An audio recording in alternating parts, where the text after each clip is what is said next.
संपत्ति अर्जित करेंगे और उस संपत्ति उनकी रहेगी नहीं तो फिर अपराध करेंगे क्यों। इसलिए सबसे बड़ा कारण है कि वो संपत्ति का उपभोग करते हैं, निरंतर रूप से करते हैं, निर्बाध रूप से करते हैं, इसलिए उस पर अंकुश लगाना हमारी प्राथमिकता होगी। अनुसंधान का जो लिमिट है, टाइम लिमिट है, उसके अंतर्गत हम लोग पूरा प्रयास करेंगे। जितने हमारे पर्यवेक्षी पदाधिकारी हैं अनुसंधान की समीक्षा करेंगे और केसेस के डिस्पोजल पे बल रहेगा। जो लॉ एंड ऑर्डर से संबंधित केसेस हैं उसमें जो भी गिरफ्तारियां वांछित है उसको एक अभियान चलाकर युद्ध स्तर पर उनकी गिरफ्तारियां होंगी। लॉ एंड ऑर्डर से रिलेटेड केसेस को भी हम लोग स्पीडी ट्रायल में लेंगे, क्योंकि शुरू में तो कुछ गिरफ्तारियां हो जाती है लेकिन शेष गिरफ्तारियां काफ़ी लंबे समय तक लंबित रह जाती हैं किसी किसी कांड में, तो उन सभी की समीक्षा की जाएगी और उनमें भी हम लोग स्पीडी ट्रायल वगैरह कराएंगे। जो है जहां पहले 50 मिनट में पहुंचती थी घटना स्थल पर पीयू पे, वहां वो 10 मिनट में पहुंचने लगी है। 112 आपका एक्टिव हुआ है, लेकिन कन्विक्शन का जो रेट है वो अब भी नहीं नीचे जा रहा है। क्या देखिए, कन्विक्शन का रेट को पुलिस के वहां पहुंचने से कोई उतना डायरेक्ट उतना संबंध नहीं, अप्रत्यक्ष रूप से संबंध है, लेकिन कोई ऐसा प्रत्यक्ष रूप से संबंध नहीं है। कन्विक्शन का जो रेट है डिपेंड करेगा कि आपके गवाह कितने मजबूत है, गवाह कितने निर्भीकता के साथ गवाही दे पाते हैं, हमारे जो पुलिस के पदाधिकारी हैं वो न्यायालय में कितनी सख्ती के साथ अपना एविडेंस दे पा रहे हैं, जो एविडेंस दे रहे हैं वो कोर्ट के द्वारा ग्राह्य है या नहीं है, एडमिसिबल है या नहीं है, तो इन सभी चीज़ों पे डिपेंड करता है। उसके लिए क्या करें? उसके लिए अनुसंधान को काफ़ी अनुसंधान में गुणात्मक परिवर्तन की ज़रूरत है। और जैसा कि आप जानते होंगे कि हमारे पास 2013 में सिर्फ पटना में ही एक FSL था। आज के डेट में 3 FSL फंक्शनल, 4 फंक्शनल, राजगीर भी फंक्शनल है और 9 और रीजनल फोरेंसिक साइंस लेबोरेटरी के भवन निर्मित हो गए हैं। उपकरण के क्रय की प्रक्रिया अभी जारी है और 1 साल के अंदर मैं उम्मीद करता हूं कि हमारे प्रत्येक पुलिस क्षेत्र में क्षेत्रीय विधि विज्ञान प्रयोगशाला कार्यरत हो जाएगा और वैज्ञानिक अनुसंधान के आधार पर हम कांडों को जब न्यायालय में ले जाएंगे और अच्छे ढंग से प्रस्तुत करेंगे तो उसमें कन्विक्शन की संभावना काफ़ी बढ़ेगी। पुलिस स्टैंडिंग ऑर्डर है सारे एसपीज को कि वो जिला जज से साथ समन्वय बना करके वो court cases trial speed up कराने का कोशिश करें। नहीं, वो डिस्ट्रिक्ट लेवल पे वो कोई समन्वय, वो एक सिस्टम बना हुआ है, DLMC बोलते हैं, district level monitoring committee meeting होती है जो प्रत्येक महीने डिस्ट्रिक्ट जज की अध्यक्षता में होती है। लेकिन वो मीटिंग अपनी जगह पे, उसमें बहुत सारे इशू रहते हैं, उसमें सिर्फ स्पीडी ट्रायल का इशू नहीं रहता, उसमें तरह तरह की इशूज रहते हैं। तो हम लोग जैसा कि पहले भी किए हैं कि जुडिशियरी के साथ, प्रोसिक्यूशन के साथ कॉन्फ्रेंसेस किए हैं, कई बार हम लोगों ने आयोजित कराया था जिसमें हाई कोर्ट के जजेज भी आते हैं, डिस्ट्रिक्ट जुडिशियरी के लोग आते हैं, पुलिस वाले रहते हैं और उससे जो भी रोड ब्लॉक्स रहता है, जो भी इम्पेडिमेंट्स रहता है उसको हम लोग रिजॉल्व करते हैं। तो उस तरह की कार्यशाला भी आयोजित की जाएगी, जुडिशियरी के साथ तालमेल और समन्वय बढ़ाया जाएगा जैसे पूर्व में भी था, और जिला स्तर पे भी पुलिस पदाधिकारी और जुडिशियरी में समन्वय को। और देखिए, पुलिस का कार्य कानून में परिभाषित है, जो कर्तव्य है वो सबसे बड़ा कर्तव्य है, जो गुड गवर्नेंस है, सुशासन है, उसका सबसे बड़ा स्तंभ है रूल ऑफ लॉ। तो कानून का शासन स्थापित करना हमारी सर्वोच्च प्राथमिकता रहेगी। कानून के शासन को स्थापित करने के लिए जितने भी नियम, परिनियम, अधिनियम हैं सभी को प्रभावकारी ढंग से लागू किया जाएगा और अपराधियों पर काफ़ी सख्त नकेल कसा जाएगा और अपराधियों पर चतुर्दिक दिशा से प्रयास किया जाएगा। इन्वेस्टिगेशन को प्रभावी किया जाएगा। स्पीडी ट्रायल में धार लाने की कोशिश की जाएगी, क्योंकि स्पीडी ट्रायल पूर्व में भी सुशासन को बुलंद करने में, स्थापित करने में एक प्रबल भूमिका निभाई है और इसका एक बड़ा संकेत जाता है अपराधियों में। स्पीडी ट्रायल को काफ़ी सख्ती से लागू किया जाएगा। जो भी वेल डिटेक्टेड केसेस हैं, अच्छे ढंग से उद्वेदित केसेस हैं जिसमें साक्ष्य की प्रचुरता है, उन कांडों को चिन्हित कर उसको स्पीडी ट्रायल के तहत लिया जाएगा। जो भी गंभीर कांड हैं जिससे लॉ एंड ऑर्डर प्रभावित होता है। अभी आपने देखा होगा कि BNSS में अपराधियों के द्वारा अर्जित संपत्ति को जब्त करने के लिए पृथक प्रावधान का समावेश किया गया है। पहले था कि हम लोग एक पोस्ट ऑफिस का काम करते थे और ईडी के यहाँ भेजते थे अटैचमेंट के लिए, लेकिन अब जो बीएनएसएस में संशोधन हुआ है उसमें अलग से प्रावधान किया गया है कि पुलिस के पदाधिकारी जो अपराध से अर्जित संपत्ति है उसको भी अटैच कर सकते हैं। तो इस प्रावधान को हम लोग सख्ती से लागू करेंगे, थाना स्तर पे लागू करेंगे और हर थाना को कम से कम महीने में 1-2 ऐसे मामले चिन्हित करने पड़ेंगे, पता लगाने पड़ेंगे अपराधियों की संपत्ति को और उसको त्वरित रूप से सप्ताह भर 10 दिन के अंदर में उसको अटैच करने का पावर पुलिस को है। तो उसको हम लोग सख्ती से लागू करेंगे। जो नया प्रावधान आया है अभी बीएनएसएस में, जो पहले हम लोग ईडी के माध्यम से कराते थे, अब पुलिस जो पहले सीआरपीसी की धारा 102 में हमें सख्ती थी, अब बीएनएसएस में उसको और विस्तारित किया गया है और उसमें प्रबलता प्रखरता लाई गई है। उसका हम लोग प्रयोग करेंगे भरपूर ढंग से और उसका तुरंत हम लोग प्रारंभ करा देंगे। इसके बाद जो आर्म्स एक्ट के अंतर्गत, उसके बाद फिर जो एनडीपीएस के अंतर्गत है या लीकर जो हमारा प्रोहिबिशन एक्ट है उसके अंतर्गत जो केसेस दर्ज हो रहे हैं, उससे जो संपत्ति अर्जित कर रहे हैं उसको भी लिया जाएगा इस दायरे में। और बड़ा आसान है उसको पता करना कि हमारे जितने चार्जशीटेड लोग हैं, जो चाहे प्रोहिबिशन एक्ट में हो, एनडीपीएस एक्ट में हो, उनकी संपत्ति का पता किया जाएगा। संपत्ति को पता करने के भी तौर तरीके बहुत सारे, अब सिर्फ इंटेलिजेंस पे नहीं लेकिन बहुत सारा डेटाबेस है, उससे हम लोग पता कर सकते हैं। और इन सभी चीज़ों को सिर्फ अनुसंधान करना ही हमारा काम नहीं होगा, बल्कि अपराधियों के द्वारा अर्जित संपत्ति पर कड़ा प्रहार करना पड़ेगा। शराब जो है सभी जगह बड़े-बड़े माफिया नहीं पकड़े जाते हैं, किस तरह से कार्रवाई की जाएगी सर? तो जो भी केसेस दर्ज हो रहे हैं उसमें जो बैकएंड्स पे भी और फॉरवर्ड लिंकेज और बैकवर्ड लिंकेजेज है वो देखा जाएगा कांडों में कि backward linkages and forward linkages पे काम हुआ है या नहीं हुआ है। यदि नहीं हुआ है तो उस पर कड़ी कार्रवाई की जाएगी और गहन समीक्षा की जाएगी कांडों की। और कांडों की समीक्षा मैं 9 साल लगभग सीआईडी में रहा हूं, तो केस की समीक्षा कैसे की जाएगी उसका अनुभव हमें पूर्व से भी प्राप्त है। तो केसेस की समीक्षा वार फुटिंग पे कराएंगे और जो भी आईओ इसमें वांटिंग पाए जाएंगे, जो पाए जाएंगे लापरवाह सुस्त पाए जाएंगे, उनको डिसमिसल की कार्रवाई की जाएगी। भारी संख्या में हम लोग रूथलेसली उनको निकाल देंगे पुलिस से। ज्यादा बढ़ रही है क्या, उसको लेकर भी कुछ बिहार पुलिस की तरफ से कार्रवाई नहीं होता कि हमारा मूल अपराध नियंत्रण हमारा मूल उद्देश्य है। अपराध नियंत्रण के लिए पुलिस की विजिबिलिटी बढ़ाई जाएगी और अभी हमारे पास डायल 112 के भी करीब 2000 वाहन उपलब्ध हो गए हैं। तो डायल 112 हो या थाने के अंदर जो पेट्रोलिंग व्हीकल्स है, रोड पेट्रोल्स के लिए भी व्हीकल्स खरीदे गए हैं। तो ये जितने भी प्रकार की पेट्रोलिंग है, beat road patrolling, beat foot patrolling, beat शहरी पेट्रोलिंग हो, और पदाधिकारियों को सड़क पे दिखना चाहिए, उनकी विजिबिलिटी हम लोग देखेंगे। जो भी डीएसपी हैं, इंस्पेक्टर हैं, they should be seen on the road. वो घर में बैठने के लिए नहीं है, जो पहले भी चलता था कि आपको संध्या गश्ती करना है। इवनिंग पेट्रोलिंग मैंडेटरी है, नाइट पेट्रोलिंग मैंडेटरी है। तो जो हमारे पदाधिकारी हैं वो रात में भी दिखें, दिन में भी दिखें, उनकी विजिबिलिटी अधिक से अधिक हो, ये इंश्योर कराया जाएगा। बीट पेट्रोलिंग शुरू की जाएगी, व्हीकल पेट्रोलिंग आदि शुरू की जाएगी। तो पेट्रोलिंग पे हमारी नज़र रहेगी, काफ़ी पैनी नज़र रहेगी। जेंडर बेस्ड वायलेंस से सर कैसे डील आउट करेंगे? आपका एक स्टेटमेंट भी सामने है, despite of proper trading department is not able to. नहीं, we have done excellent work in gender based violence. आपको याद होगा कि एक दौर था जिस समय वीडियो वायरल्स, आई थिंक 2017-18 में काफ़ी सारे केसेस हुए थे वीडियो वायरल के।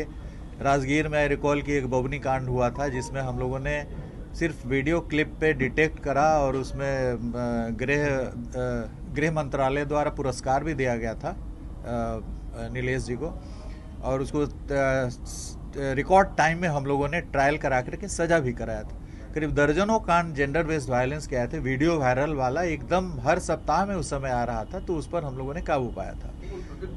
सर, ये पेपर लीक अब यहाँ बराबर हो रहा था, इस पर कैसे कंट्रोल कीजिएगा?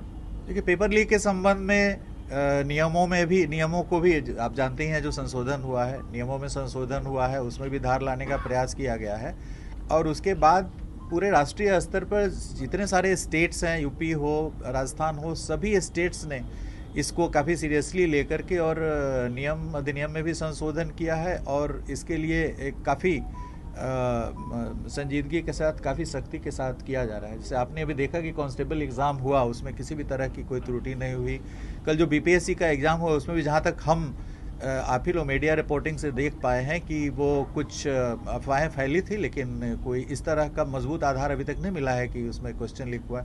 तो हमारा राज्य ही है जिसमें अभी जो बड़े स्तर पे जो कांस्टेबल का एग्ज़ाम हुआ था वो भी बहुत बड़ा एग्ज़ाम था, कई फेजेज़ में हुआ था, 4 या 5 फेजेज़ में हुआ था। बीपीएससी का भी एग्ज़ाम हुआ है जो सबसे महत्वपूर्ण एग्ज़ाम है स्टेट का। तो ये प्रभावकारी ढंग से, अच्छे ढंग से नए नए इनोवेशंस लाए गए हैं उसमें। जैसा कि अभी आपने देखा कि 3 घंटे पहले कौन सा पेपर खुलेगा वो किसी को जानकारी नहीं है, किसके हाथ में कौन सा पेपर लगेगा। तरह तरह के इनोवेशंस को इंट्रोड्यूस किया जा रहा है सो दैट हम जो लीक कराने वाला जो गैंग है उससे हम 2 कदम आगे रहें ताकि उनकी मंशा को है। ऑर्गेनाइज्ड हो चुके हैं साइबर अपराधी बिहार के अंदर और करोड़ों की ठगी लोगों से हो रही है। ये बड़ी चुनौती होगी आपके सामने। देखिए, साइबर क्राइम्स के प्रति हम लोग पिछले 10 वर्षों से लगातार काम करते आते। पहले CCSMU हम लोगों ने हर जिले में गठित किया था। अब CCSMU को हम लोगों ने कन्वर्ट कर दिया साइबर पुलिस स्टेशंस में। हर जिले में साइबर पुलिस स्टेशंस हो गए, हमारे सृजित हो गए हैं। जबकि आप साउथ इंडिया में भी देखिएगा, आंध्रा का मैं ऑर्डर देख रहा था, वहाँ हर जिले में पृथक रूप से साइबर पुलिस स्टेशंस नहीं है। तो बिहार उन कुछ राज्यों में से है जहाँ पे हर जिले में पृथक रूप से नोटिफाई हो गया साइबर पुलिस स्टेशंस। उसके लिए ज़मीन हम लोगों ने चिन्हित कर दिया है और कई जगह उसका डिज़ाइन वगैरह बन रहा है। जल्द ही हम लोग साइबर पुलिस स्टेशंस के लिए पृथक भवन का भी निर्माण कर लेंगे। और साइबर पुलिस स्टेशन, जैसा कि आप जानते हैं कि DSP रैंक के पदाधिकारी उसके SHO हैं और साइबर थाने को काफ़ी सुदृढ़ किया गया है 2-3 वर्षों में। और देश में हम पहला राज्य है, प्रथम स्थान पर है जो जितना साइबर फ्रॉड हुआ है उसके जो प्रतिशत बैंक में हम लोगों ने जो रोका है पैसा, जो होल्ड कराया है पैसा, उसमें Bihar is the top state जिसने I think Manavjit will say 35% और सम 35% हम लोग पैसा, यदि 100 रुपया साइबर फ्रॉड हुआ है तो 35 रुपया हम लोग बैंकिंग सिस्टम में रोक पाए हैं और जो विक्टिम है उसको उतना पैसा हम लोग in due course of time court के आदेश से हम लोग मुहैया करा देंगे। इसलिए साइबर क्राइम के प्रति जो सजगता है, सचेतता है बिहार में, वो किसी अन्य राज्य से कम नहीं है। लेकिन इसमें बहुत कुछ करने की ज़रूरत है, इसमें बहुत ही ज़्यादा कुछ करने की ज़रूरत है, क्योंकि एकदम ऑर्गेनाइज्ड क्राइम का रूप ले चुका है और तरह तरह के इसमें लेवल्स पे लोग काम कर रहे हैं, भारी संख्या में लोग काम कर रहे हैं। इसलिए इसको राज्य की पुलिस काफ़ी संजीदगी के साथ लेगा। सर 112 का क्या महसूस कर पा रहे हैं? इनकाउंटर प्रक्रिया भी जरूरी है क्योंकि बड़े अपराध कर्मियों पर नकेल कसना। नहीं, देखिए, इनकाउंटर एक संयोग है। इनकाउंटर कोई ऐसा नहीं होता है कि आपको अपराधी मिल गया और उसको इनकाउंटर एक नैसर्गिक और प्राकृतिक एक घटनाक्रम है कि आप कहीं जा रहे हैं, आप पे गोली चली तो आप आत्मरक्षार्थ गोली चलाते हैं, मुठभेड़ होता है, आप भी घायल होते, वो भी घायल होते। ऐसा कोई इच्छा शक्ति के अनुसार नहीं कि आपकी इच्छा हुई कहीं इनकाउंटर कर दिए। तो इनकाउंटर एक प्राकृतिक कालक्रम में होता है, ये कोई वेल डिज़ाइंड तरीके से नहीं होता है। इसलिए इनकाउंटर हम लोग भी काफ़ी सारे इनकाउंटर किए हैं, लेकिन कहीं पे भी कोई ऐसा उंगली नहीं उठाया किया इनकाउंटर। मुझे याद है कुंदन जी सीतामढ़ी SP थे, हम मोतिहारी SP थे, तो मधुबन थाने पे नक्सलियों का भारी इनकाउंटर दिन के 1 बजे हुआ था। हम लोगों ने इनकाउंटर किया, दर्जनों लोग उसी दिन मारे गए, फिर अगले दिन भी कई लोग मारे गए थे, बहुत गिरफ्तार हुए थे और काफ़ी उसमें गिरफ्तारियां भी हुई थी पूरे स्टेट लेवल पे। तो बोला कि BNS के तहत now will not depend on ED। नहीं, we will depend on ED, but वो एक अलग है। लेकिन हमारा थाना को भी, पुलिस को भी पावर मिला है BNSS में अभी जो संशोधन आया उसमें कि अटैच कर सकता है। आपने ये बोला सर कि 10 डेज में हम लोग अटैच करेंगे। नहीं, पता लगाएंगे अटैच और उसके बाद ऑर्डर पास करेंगे। तो will it after filing the chargesheet या द मोमेंट? नहीं, अभी जो कानून आया उसमें चार्जशीट की जरूरत नहीं है। अनुसंधान के क्रम में भी अनुसंधान शुरू होता है, उस क्रम में भी आप अटैच कर सकते हैं। Chargesheet is not mandatory. Within 10 days it can be done, it can be done. Chargesheet की बाध्यता नहीं है अभी। नेम्ड एक्यूज और उसको अपराध से प्रॉपर्टी सृजित करना चाहिए, उसका इनकम टैक्स रिटर्न देखा जाएगा, उसका इनकम देखा जाएगा, क्या कर रहा है नहीं कर रहा है। यदि वो एक्सप्लेन नहीं कर पाता है तो उसको अटैच कर लिया जाएगा। अच्छा सर, मनी लॉन्ड्रिंग को भी UP can do it on your own. ऐसा नहीं नहीं, बिहार सरकार में हम लोगों ने, बिहार पहला स्टेट था जो 2006-07 में मनी लॉन्ड्रिंग के बहुत सारे मामले यहाँ पे हम लोग दर्ज किए थे। EOU के माध्यम से ED में जाता था और ED अटैचमेंट ऑर्डर इशू करता था, और हम अग्रणी राज्य रहे हैं उन दिनों। जो 2005 में PMLA एक्ट अधिनियमित हुआ, उसमें हम लोग अग्रणी राज्य थे उन दिनों में अटैचमेंट में। UAPA में भी हम लोगों ने बहुत सारी संपत्तियां अटैच की थी। कई बड़े बड़े जो एरिया कमांडर्स वगैरह थे उनके गाड़ी घोड़ा सब, बस वगैरह भी जब्त किया गया था कई राज्यों में, कई जिलों में। I will not name the district.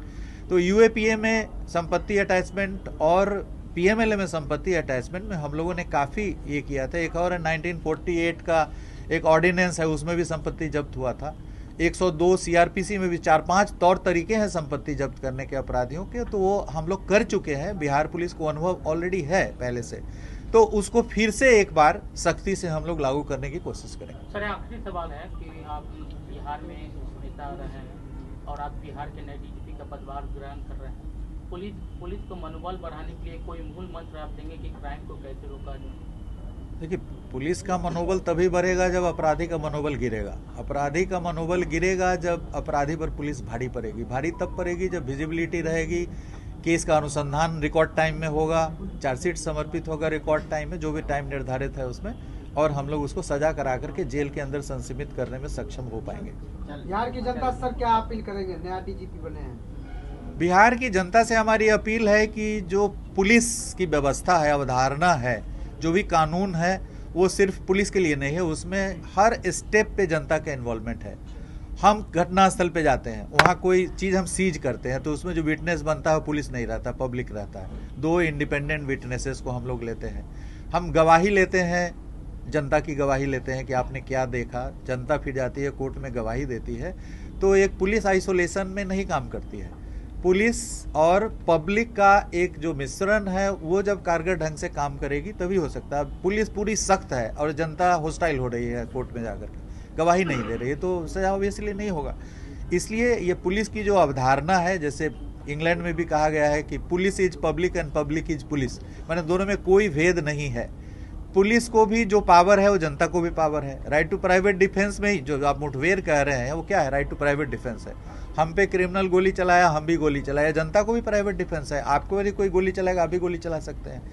तो जो भी पावर्स पुलिस को है, वो मोटा मोटी उन शक्तियों का प्रयोग जनता भी अरेस्ट कर सकती है, लेकिन अरेस्ट करके उसको पुलिस को सूचित करना है। हम अरेस्ट करके थाना के हाजत में सीधे ले आते हैं, हमको किसी को हैंड ओवर नहीं करना है। लेकिन जनता को भी अरेस्ट का पावर है, किसी क्रिमिनल को जनता भी अरेस्ट कर सकती है, लेकिन अरेस्ट करके उसका नियम है कि आपको पुलिस को सूचित करना है। तो जो भी पुलिस को पावर्स है, हमारे पास हथियार है, आपके पास भी हथियार, आप लाइसेंस है, हथियार लेकर के आप हथियार रख सकते हैं। तो जितने प्रावधान पुलिस के लिए किए गए हैं, वो जनता के लिए उन सभी प्रावधानों को रखा गया है कानून में।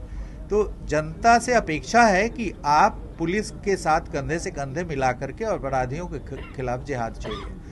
जनता यदि सीधे बैठी रहेगी और सोचेगी कि पुलिस आकर के गश्ती भी करे, अनुसंधान भी करे, सजा भी दिला दे, हम कोर्ट में गवाही भी नहीं देंगे, हम सीजर लिस्ट बनाने के लिए पुलिस जब आती है वहाँ से भाग जाएंगे, हम सीजर लिस्ट पे हस्ताक्षर भी नहीं करेंगे, हम गवाही नहीं देंगे, हम विटनेस नहीं बनेंगे, तो ये पूरी व्यवस्था नहीं चल सकती है। सर एक सवाल कर दिया, जैसे अभी 2 इंजीनियर की हत्या मामले में हाईकोर्ट ने बरी कर दिया, वैसे समीक्षा करके आप आगे भी जाएंगे अपील में या? निश्चित रूप से हम लोग बहुत सारे कांडों में पहले गए हैं। जो हाईकोर्ट में अपील में जो एक्विटल हुआ है, उसमें हम लोगों ने सुप्रीम कोर्ट में बहुत सारे मामले में, संवेदनशील मामले थे, उसमें हम लोग पहले गए हैं।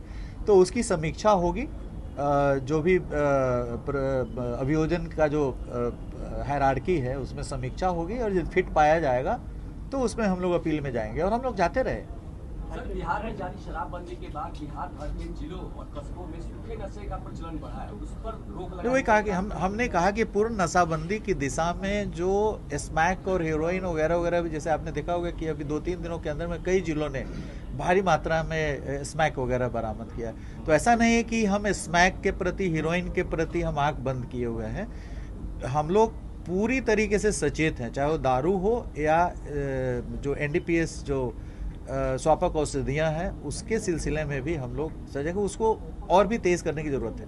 Sir, do you think so gender-based violence which is in police department as well? Because you said lots of cases are नहीं, not reported. जो जब पुलिस में जब प्रतिशत बढ़ा है और पुरुष और जैसे पुरुष प्रधान हमारी पुलिस रहती थी, महिलाओं की संख्या बढ़ी है और वो एक ही प्रेमिसेस में रहते हैं, तो मतलब संभावना है कि वहाँ पे जेंडर, जब दोनों ही जेंडर रहेंगे तो कुछ न कुछ शिकायतें आएगी। तो उसके लिए हमारे यहाँ व्यवस्था है, हर ऑफिस के अंदर जो वर्क प्लेस हरासमेंट एक्ट है वहाँ पे वर्क प्लेस पर, तो उसके अंदर वो कमेटी बनी हुई है और वो रिपोर्ट करने के बाद उस पर कार्रवाई होती है। चलिए। थैंक